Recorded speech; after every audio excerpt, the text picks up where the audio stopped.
오늘 시간에는 다 나음을 얻으니라 하는 제목으로 하나님 말씀 증거하도록 하겠습니다. 유명한 네덜란드 화가 렘브란트가 1866년에 갈릴리 바다의 폭풍이라고 하는 그림을 그렸습니다. 예수님과 12명의 제자들이 갈릴리 바다를 건너다가 폭풍우를 만난 모습을 그린 그림입니다. 화면을 한번 봐주시기 바랍니다. 바로 저 그림입니다. 풍랑이 매우 심해서 바다에 있는 배가 거의 뒤집힐 지금 위험한 상황입니다.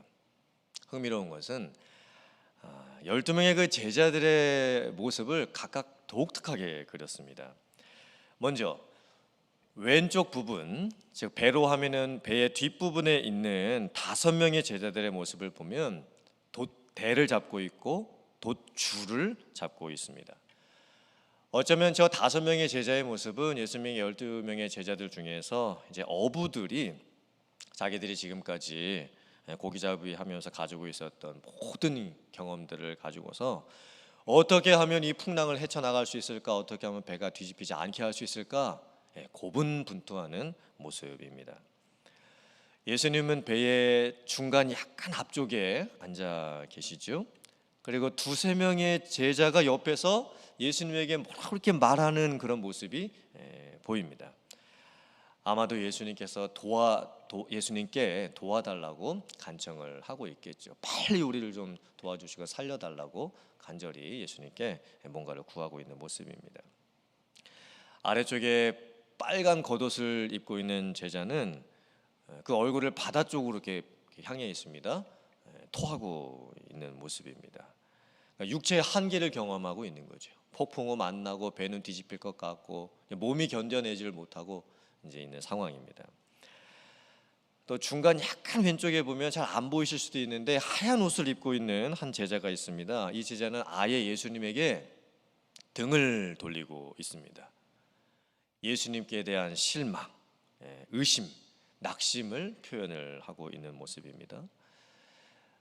빨간 겉옷을 두르고 있는 그 제자 바로 위에 보면 또 조그맣게 한 제자의 모습이 있는데 그 제자 한 명만 기도를 하고 있습니다. 그런데 저 그림에서 가장 독특한 부분이 무엇이냐면 배에 타고 있는 제자들의 숫자가 12명이 아니고 세보시면 13명입니다. 왜 그럴까요? 렘브란트는 의도적으로 자기 자신의 모습을 저 그림 안에다가 집어 넣었습니다. 만약에 내가 저 상황이라면 나는 무엇을 하고 있을까를 생각하면서 제자들의 모습을 12명이 아닌 13명으로 그려 넣은 것입니다. 그러면 누가 렘브란트의 모습일까요? 가운데 보시면 초록색 옷을 입고 있는 제자가 나옵니다. 그리고 그 제자의 얼굴 각도가 저 그림을 보고 있는 관객하고 마주치게 그려놨습니다. 그게 렘브란트의 모습입니다. 그리고 그 초록색 옷을 입고 있는 제자의 모습을 가만히 보면 한 손으로는 이제 배의 돛줄을 잡고 있고 다른 한 손으로는 이 머리에 쓴 두건이 날아갈지 몰라가지고 이 두건이 안 날아가도록 이렇게 잡고 있습니다. 이게 무슨 모습일까요? 지금 저 제자의 모습은 죽을지도 모르는 폭풍이 몰아치고 배가 뒤집을지도 모르는 그런 상황 속에서 일단은 자기 한 손으로 돛줄을 잡습니다. 어떻게든 자기가 살아보려고. 그리고 다른 한 손으로는 사실 머리에 쓴 두건이 저 위급한 상황에서 날아가든 말든 뭐가 그렇게 중요합니까? 없어져도 아무 상관이 없는 그 두건에다가 그거 잃어버릴까 봐 염려해가지고 지금 잡고 있는 겁니다. 저 그림의 모습을 보면 제자들의 모습을 보면 참 여러 가지 생각하게 되는 게 참 많습니다. 만약에 여러분이 저 배 안에 계시다라면 여러분들은 어떤 제자의 모습이실 것 같으십니까? 또 지금 여러분의 인생에 풍랑이 몰려오고 내 인생의 배가 거의 지금 흔들리고 있는 넘어질지도 모르는 그런 상황이라고 하신다면 여러분들은 지금 뭘 하고 계십니까? 제가 지금 주일 설교를 통해서 예수님의 치유 사역에 관련된 시리즈 설교를 하고 있습니다. 예수님께서 병을 고쳐주시는 사건과 연관된 복음과 구원에 대한 말씀을 전하고 있습니다. 오늘은 마가복음 6장에 대한 말씀을 중심으로 제가 설교를 하려고 하는데, 마가복음 6장에는 참 여러 가지 사건들이 많이 나옵니다. 제 첫 사건은 예수님께서 고향에서 배척을 받으신 사건이었는데, 그때 예수님께서 이렇게 말씀하십니다. 예수님께서 더 고치시기를 원하셨지만 예수님께서 몇몇 사람에게만 안수하여 고치실 뿐이었고 믿지 않음을 이상히 여기셨더라라는 말씀이 나옵니다. 고치실 수가 없는 상황이죠. 그리고 이제 오늘 마가복음의 마지막 결론의 부분에 가서는 게네사렛 땅에 가셨을 때 많은 환자들을 다 고쳐주시고 예수님께 손을 댔던 사람들이 다 나음을 얻었더라라고 하는 이 치유 사건의 결론으로 끝이 나게 됩니다. 과연 오늘 이 말씀을 통해서 하나님께서는 저와 여러분들에게 어떤 은혜와 회개와 도전 또 결단을 하시기를 원하실까요? 함께 은혜를 나누도록 하겠습니다. 첫 번째, 하나님을 위해서 일하는 자가 되지 말고, 위해서 일하는 자만 되지 말고 하나님과 함께하는 자, 하나님과 함께하는 자가 될 수 있어야 됩니다. 오늘 본문 말씀 바로 앞에는 어떤 사건이 나오냐면 오병이어 사건이 나옵니다. 예수님께서 물고기 2, 떡 5개로 5,000명을 먹이시는 기적의 사건이 나옵니다. 오병이어 기적이 일어났을 때에 많은 사람들이 예수님을 따랐습니다. 예수님은 이 사건으로 인해서 큰 명성을 얻게 되셨습니다. 그런데 이상하게도 예수님께서는 오병이어 사건이 일어나고 나자마자 제자들을 먼저 배를 태워 가지고 건너편 벳세다로 보내버리십니다. 한글 개역 성경에는 건너편 벳세다로 되어 있어서 마치 건너편에는 벳세다로 가는 것처럼 되어 있는데, 정확하게 하면 벳세다의 건너편으로 가는 겁니다. 그러니까 벳세다에서 출발해서 게네사렛 땅으로 지금 가고 있는 상황입니다. 예수님께서는 제자들 급하게 배를 태워서 제자들만 먼저 게네사렛 땅으로 보내시고 예수님 본인도 그 많은 제자들을 다 이게 보내십니다. 그리고는 그 사람들을 떠나셔서 혼자 산에 가셔서 기도를 하시게 됩니다. 참 이해가 되지 않는 지금 상황이죠. 좀 독특하지 않습니까? 지금 예수님 개인적으로 보셨을 때도 지금 많은 사람들이 예수님을 따르고 있는 상황입니다. 사람들로부터 인기를 한 몸에 받을 수 있는 상황입니다. 제자들도 예수님 덕분에 덕 좀 볼 수 있고 자기들도 예수님 옆에 있으면 덩달아 좀 이렇게 좀 축혀 세움을 받을 수 있는 그런 상황인데, 예수님은 왜 제자들을 먼저 사람들로부터 이렇게 떨어뜨려 놓으시고 배를 태워서 보내실까요? 그리고 본인은 왜 산에 혼자 가셔서 기도를 하실까요? 오늘 이 말씀을 요한복음이 더 구체적으로 이렇게 묘사를 합니다. 요한복음 6장 14절부터 15절 말씀 같이 봉독합니다. 시작. 그 사람들이 예수께서 행하신 이 표적을 보고 말하되 이는 참으로 세상에 오실 그 선지자라 하더라. 그러므로 예수께서 그들이 와서 자기를 억지로 붙들어 임금으로 삼으려는 줄 아시고 다시 혼자 산으로 떠나 가시니라. 오병이어 기적을 경험했던 많은 사람들은 예수님에 대해서 잘못된 메시아관을 가지고 있었습니다. 예수님은 죄인들을 구원하시기 위해서 세상에 오셨죠.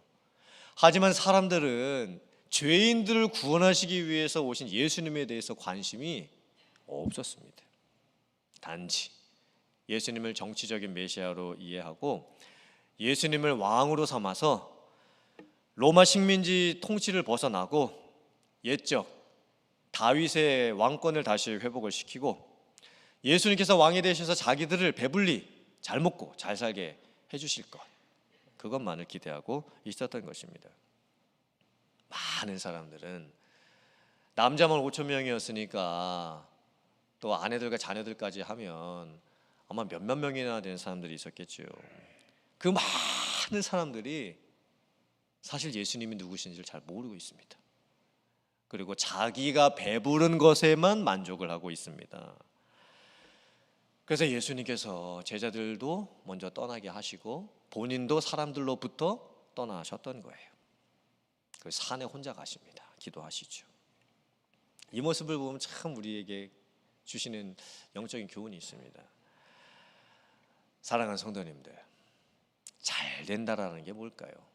성공했다라고 하는 게 뭘까요? 행복하다라고 하는 건 뭘까요? 건강하다라고 하는 것은 무엇일까요? 그저 많은 사람들처럼 자기 배부르게 되면 그게 좋은 것일까요? 행복한 것일까요? 또 예수님이 받으셨던 것처럼 많은 사람들로부터 인정받고 명예를 얻고 왕으로까지 추대가 되면 그것으로 인해서 우리는 만족하면서 살 수가 있는 것일까요? 걱정, 근심, 염려 없이 그냥 몸도 편하고 마음도 편하게 살면 그것이 최고의 행복이 될 수가 있는 것일까요? 아닙니다. 지금 예수님께서는 무엇을 보여주고 계시냐면 인간이 가질 수 있는 가장 큰 만족, 쉼, 건강의 상태는 하나님 안에서 누리게 되는 것이라는 것을 보여주시는 거예요. 하나님과의 관계 속에서 하나님 안에서 진정으로 우리가 마음으로든 육체적으로든 쉬고 또 치유받고 회복될 수 있다는 것을 보여주시는 겁니다. 우리가 종종 이런 말 하죠. 쉬어도 쉰 것 같지가 않다. 잠을 자도 잔 것 같지가 않다. 먹어도 먹은 것 같지가 않다. 우리가 지금 그렇게 살고 있습니다. 우리가 왜 이렇게 됐을까요? 설교 초반부에 보여드렸던 렘브란트가 그렸던 어쩌면 자기 자신의 모습을 비유하고 있었던 그 한 제자의 모습처럼 우리가 살기 때문입니다. 배가 뒤집어질 것 같은 인생의 풍랑을 만나서 한 손으로는 돛줄 잡고 있고 한 손으로는 머리 두건 잡고 있습니다. 그 머리 두건 뭐가 그렇게 중요합니까? 없어져도 그만이 물건들인데 그거 잊어버릴까 봐 염려해가지고 잡고 있는 거예요. 예수님을 잡아야죠. 사실은 두 손 다 예수님을 향해 가 있을 수 있어야죠. 우리가 지금 엉뚱한 것을 잡으려고 하고 있습니다. 그래서 우리의 마음에도 쉼이 없고 우리의 육체도 항상 피곤한 것입니다. 예수님은 아셨던 거예요. 무엇으로부터 누구로부터 진정한 만족과 쉼과 건강이 오는지를 아셨던 거예요. 예수님은 다 떠나서 하나님과 함께 계십니다. 하나님 안에 계시고 하나님과 독대를 지금 하고 계시는 거예요. 이게 예수님의 삶이셨습니다. 마가복음 1장 35절 말씀 같이 봉독합니다. 시작. 새벽 아직도 밝기 전에 예수께서 일어나 나가 한적한 곳으로 가사 거기서 기도하시더니. 예수님께서는 하나님을 위해서 많은 일을 하셨습니다. 하지만 더 중요한 것을 놓치지 않으셨습니다. 예수님은 하나님과 함께하는 시간이 가장 중요하다는 것을 아셨습니다. 그래서 하루의 일과 중에서 하나님과 만날 수 있는 시간을 정하신 거예요. 그것이 새벽 시간이었고 한적한 장소였습니다. 물론 이 말씀은 우리에게 새벽 기도회를 꼭 해야 된다라는 말씀을 주시는 목적이 아닙니다. 우리 또한 나의 일상의 삶 속에서 하루의 일과 속에서 하나님과 만날 수 있는 그 시간을 내가 갖고 있느냐? 지금 우리에게 묻고 계시는 거예요. 교회 섬기는 것도 그렇죠. 우리는 교회 일을 하다가 하나님을 위해서 일을 하다가 마음도 힘들어지고 몸도 힘들어질 때가 종종 있죠. 그런데 하나님께서 우리에게 원하시는 것은 하나님을 위해서 일하는 사람이 되는 것이 아닙니다. 물론 일을 해야 되겠죠. 하지만 하나님이 우리에게 원하시는 것은 하나님과 함께 하는 자가 되는 것입니다. 사랑하는 성도님들, 여러분은 지금 어디에 계십니까? 지금 무엇을 하고 계십니까? 무엇을 함으로써 누구를 만남으로써 내가 쉴 수 있겠다 생각이 드시고 내가 평안을 누릴 수 있다라고 생각이 드시고 내가 회복될 수 있겠다 생각이 드십니까? 진정한 쉼과 만족과 마음과 육체의 건강을 여러분들이 원하신다면 하나님께 찾아가셔야 됩니다. 하나님 안에 거하실 수 있으셔야 합니다. 사랑하는 성도님들, 오늘 이 말씀처럼 하나님 안에서 참된 평안, 또 나음, 쉼, 또 평안을 얻을 수 있는 여러분들 다 되실 수 있기를 주님의 이름으로 축원합니다. 아멘. 두 번째, 둔한 마음을 고침받고 약한 몸의 나음을 받을 수 있어야 됩니다. 예수님은 산에서 기도하고 계시고 육지에 계시는 동안 제자들만 배를 타고 갈릴리 바다를 건너가고 있었습니다. 그런데 돌풍이 붑니다. 바람이 거세지기 시작합니다. 풍랑이 일어납니다. 갈릴리 바다, 갈릴리 호수는 해발 200m 정도 아래에 있었습니다. 그래서 밤이 되면 항상 기류가 불안정했고 돌풍이 일어나는 적이 많았습니다. 제자들만 배를 타고 노를 저어서 가는데 노를 저을 수가 없는 상황이 됩니다. 힘겹게 고생합니다. 힘겹다. 이 헬라어 의미가 뭐냐면 고문하다입니다. 고문하다. 제자들이 지금 고문을 당하고 있을 정도입니다. 지나치게 이게 한계를 넘어서는 지금 어려움을 당하고 있습니다. 그런데 오늘 본문 말씀을 보면 독특한 표현이 나오죠. 예수님께서 제자들이 이렇게 고난 당하는 것을 보셨습니다. 알고 계셨습니다.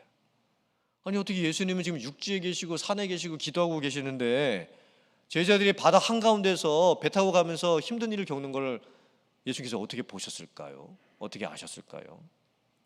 사실 제가 설교 초반부에 보여드렸던 그 렘브란트의 그림하고는 오늘 본문의 상황이 조금 다르죠. 그 렘브란트가 그렸던 그림은 한 배에 예수님과 제자들이 같이 있습니다. 근데 오늘 본문의 상황은 뭡니까? 예수님은 육지에 계시고 산에 계시고 제자들만 지금 바다 가운데서 배를 타고 있는 상황이죠. 근데 예수님이 보셨다라는 거예요. 알고 계셨습니다. 이것이 우리에게 주시는 은혜가 무엇입니까? 시편 139편 1절부터 4절 말씀 같이 봉독합니다. 여호와여, 주께서 나를 살펴보셨으므로 나를 아시나이다. 주께서 내가 앉고 일어섬을 아시고 멀리서 나의 생각을 밝히 아시오며 나의 모든 길과 내가 눕는 것을 살펴보셨으므로 나의 모든 행위를 익히 아시오니 여호와여, 내 혀의 말을 알지 못하시는 것이 하나도 없으시니이다. 아멘. 하나님께서는 지금도 우리와 함께 하시고 여러분의 모든 형편과 처지를 다 보고 계십니다. 여러분의 마음에 있는 속 안에 있는 애끓는 마음, 누구에게 차마 털어놓을 수 없는 그 힘겨움도 다 알고 계십니다. 하나님은 어제나 오늘이나 변함이 없으십니다. 하나님은 항상 똑같으십니다. 하나님은 오늘의 내 삶의 현장에도 지금도 함께 해주고 계십니다. 내가 남 모르게 아플 때, 내가 남 모르게 눈물 흘릴 때, 내가 주저앉아 통곡하고 있을 때, 땅을 치고 있을 때 하나님은 다 보고 계십니다. 그걸 알고 계십니다. 그리고 찾아와 주십니다. 반드시 찾아와 주십니다. 근데 제자들의 문제가 뭡니까? 예수님께서 지금 한밤중이 되었을 때에 밤 사경이 됐을 때, 밤 사경은 로마 시간으로 새벽 3시부터 새벽 6시까지의 시간입니다. 예수님께서 처음부터 제자들을 찾아가시지를 않습니다. 제자들이 좀 고생을 하고 나서 어느 정도 시간이 지나고 나서 예수님께서 밤 사경이 됐을 때 무리를 걸어서 제자들에게 찾아가십니다. 그런데 제자들이 예수님이신지를 깨닫지를 못하죠. 웬 유령이 저기서 걸어오는가 생각을 하고 깜짝 놀랍니다. 물론 밤이었기 때문에 사물 분간이 잘 안 돼서, 그리고 그 바다 위를 무엇이 누가 걸어올 수가 있겠습니까? 그래서 유령이라고 생각을 했죠. 소리를 막 지릅니다. 예수님이 말씀하시죠. 안심하라.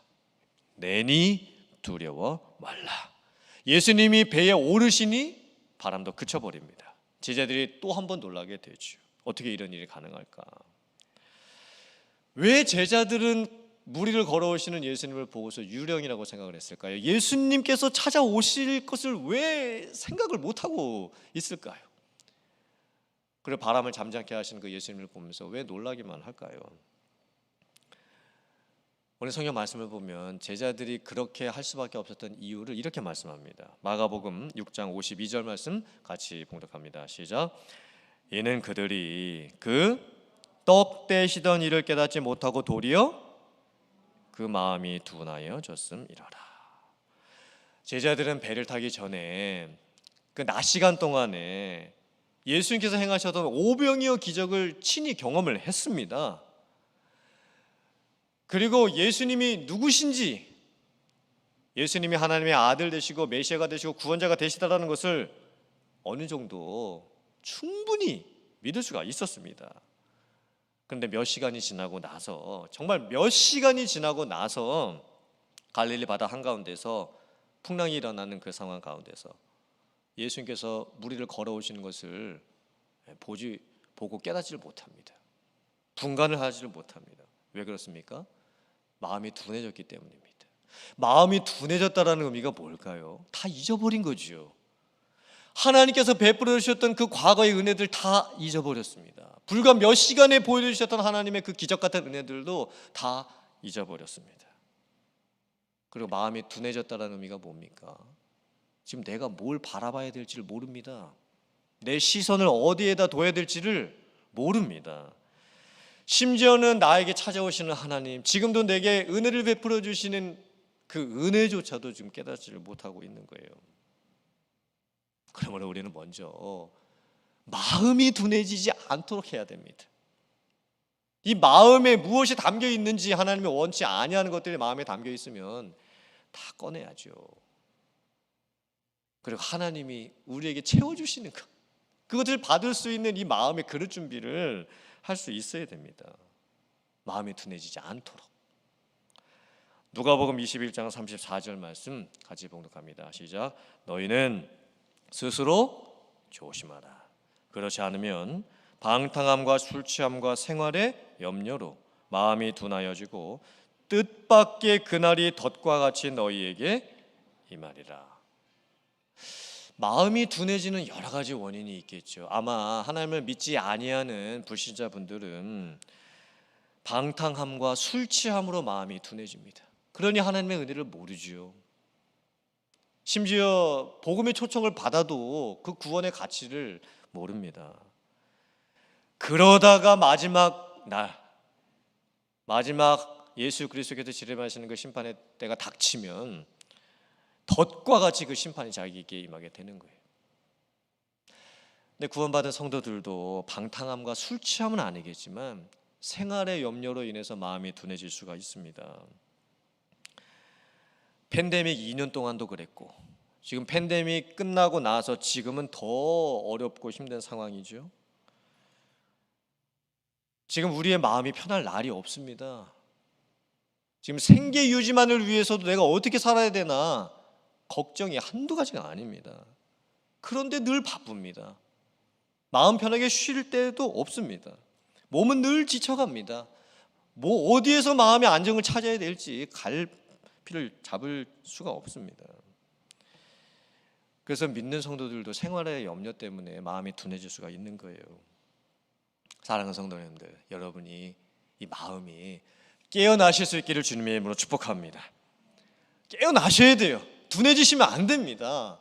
하나님이 살아계신 것과 하나님이 은혜 베푸시는 것과 하나님이 지금도 찾아와 주시는 거 보실 수 있으셔야 돼요.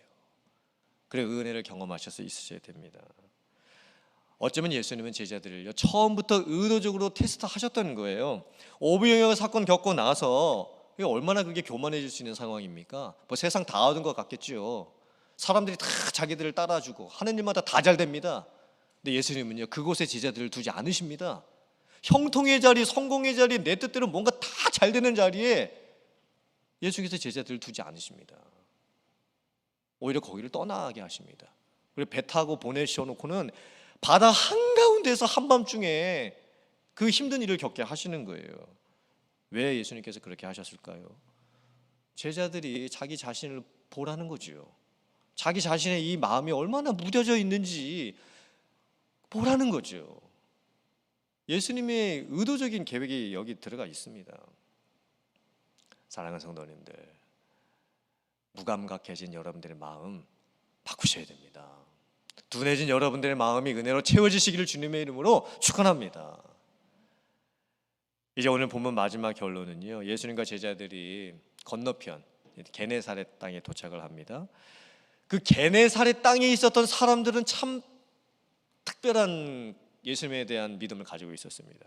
예수님이 누구신지를 알아봅니다. 그러니까 예수님이 오셨다 알아보고, 예수님이 계시는 곳마다 예수님이 어디 계시지? 소문을 들었을 때 병든 자들을 다 예수님께 데려갑니다. 심지어는 침상에 메어가지고 자기 혼자 일어나지 못하니까 주변 사람들이 그 환자를 침상에 메어가지고 예수님께 데려갑니다. 그리고 예수님께 간청하죠. 그의 옷에, 예수님의 옷에 손만 대더라도 그렇게 좀 할 수 있게 해달라고 간청을 합니다.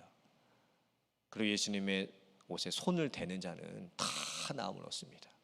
다 나음을 얻으니라. 사실요, 이 마가복음 6장에는요, 제일 처음에 고향 사람들이 예수님을 배척하죠. 고향 사람들이 예수님을 안 믿어요.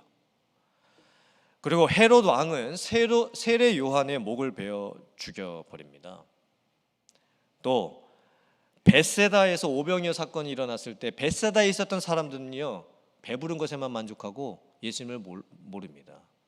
그리고 예수님을 왕으로 삼으려고 합니다. 제자들은 또 어떻습니까? 한밤중에 풍랑만 났을 때 배 안에서 자기들을 찾아오시는 예수님도 못 알아봅니다. 그런데 게네사렛 땅에 있었던 사람들은 달랐습니다. 예수님을 알아보고 예수님께 찾아가고 심지어 아픈 사람들 다 데리고 예수님을 만나게 해주러 갑니다. 물론 게네사렛 땅에 있었던 사람들 중에서도 그냥 미신적인 믿음으로 그냥 병 낫기 원하는 마음으로 예수님께 갔던 사람들도 소수 있을 수 있었겠지요. 하지만 오늘 이 말씀의 결론이 뭡니까? 마가복음 6장 말씀의 결론. 치유하시는 예수님, 낫게 하시는 예수님, 고쳐주시는 예수님에 대해서 말씀합니다. 예수님께 나아가는 자는 다 나음을 얻으리라. 이 믿음의 고백이 여러분들의 고백 되시길 주님의 이름으로 축원합니다. 이사야서 30장 26절 말씀 같이 봉독해 보겠습니다. 여호와께서 자기 백성의 상처를 싸매시며 그들의 맞은 자리를 고치시는 날에는 달빛은 햇빛 같겠고 햇빛은 7배가 되어 7날의 빛과 같으리라. 아멘. 하나님께서는 우리들의 상처를 다 싸매 주십니다. 내 마음에 골아 있는 상처도 다 아시고 다 싸매 주십니다. 내 육신에 있는 어느 부위에 있는 그 병이라 할지라도 다 고쳐 주십니다. 맞은 자리, 먹는 자리 다 회복시켜 주십니다. 물론 당장 아닐 수도 있습니다. 지금 당장 그렇게 고침받지 못할 수도 있습니다. 세상 사는 날들 동안에 여전히 아플 수도 있고 힘든 일이 찾아올 수도 있고 기도하는 제목대로 응답되지 않을 수도 있습니다. 그런데 하나님이 약속하신 그날은 반드시 옵니다. 하나님께서 약속해 주신 그 마지막 날, 그날은 반드시 옵니다. 그날은 최후의 심판의 날이고 주님께서 다시 오시는 날이죠. 아니면 내가 개인적으로 죽는 날이 될 수도 있겠죠. 근데 그때 하나님께서 달빛을 햇빛같이 변하게 해주시고 햇빛은 지금 밝은 것보다 7배나 더 밝게 해주신다고 말씀합니다. 이게 무슨 의미입니까? 최종적인 구원의 완성입니다. 더 이상 좋을 수 없는 온전한 회복, 치유입니다. 사랑하는 성도님들, 오늘 이 말씀을 잘 묵상하시면서 먼저 여러분의 이 마음이 둔해지지 않도록 하시기를 바라고, 그리고 게네사렛 그 땅에 있었던 사람들의 믿음처럼 내가 예수님의 옷자락만 만져도 나는 나을 수 있다, 나는 구원받을 수 있다, 그 믿음을 가지고 주님 앞에 나아갈 수 있는 여러분들 되시기를 주님의 이름으로 축원합니다. 그래서 하나님 은혜 안에서 온전한 회복, 치유를 경험할 수 있는 사랑하는 성도님들 다 되실 수 있기를 주님의 이름으로 축원합니다. 아멘.